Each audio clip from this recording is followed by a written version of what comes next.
Said to be another ghost here, one who hasn't been seen, but whose presence is strongly felt. This is the ghost of the world-famous magician and escape artist, Harry Houdini. Houdini's restless spirit is invoked 6 days a week by a performer with the lilting name of Dixie Dooley. Dooley headlines a show he calls Houdini Lives Again. When we first brought the show here, there was a lot of unusual occurrences, like stagehands on the other side of the stage would feel someone push on their back through the curtain, and they'd pull the curtain back and there wouldn't be anybody there, and they'd look around and they'd think someone was playing a practical joke on them. It could very well be the spirit of Houdini playing tricks. He loved practical jokes. Dooley has studied every one of the master's tricks, and if some of this looks easy, take our word for it, it isn't. The Houdini show is unique because it's a dangerous show. If someone was to tamper with some of the props or whatever, I could die. I could lose my life because my head actually does go under the water.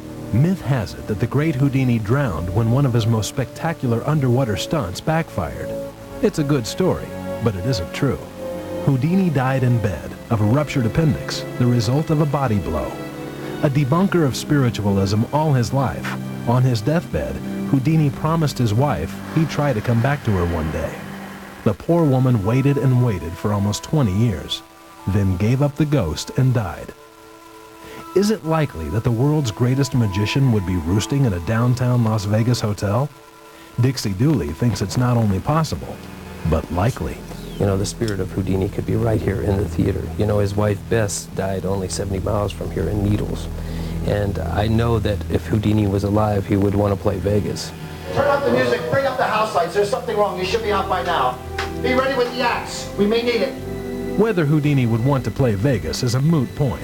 For now, if the great man's spirit is watching, he has to take satisfaction from seeing his disciple, Dixie, relive some of his most harrowing moments.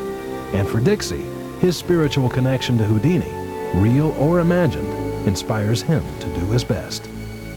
For people to sit there and their hands get sweaty, wondering whether or not you're going to escape or you're going to live or die, 70, 80 years later is quite a tribute to the man's talent and his art. And I think he would be very pleased that this is happening in Las Vegas and his name is on the marquee and the spirit of Houdini is alive in this theater.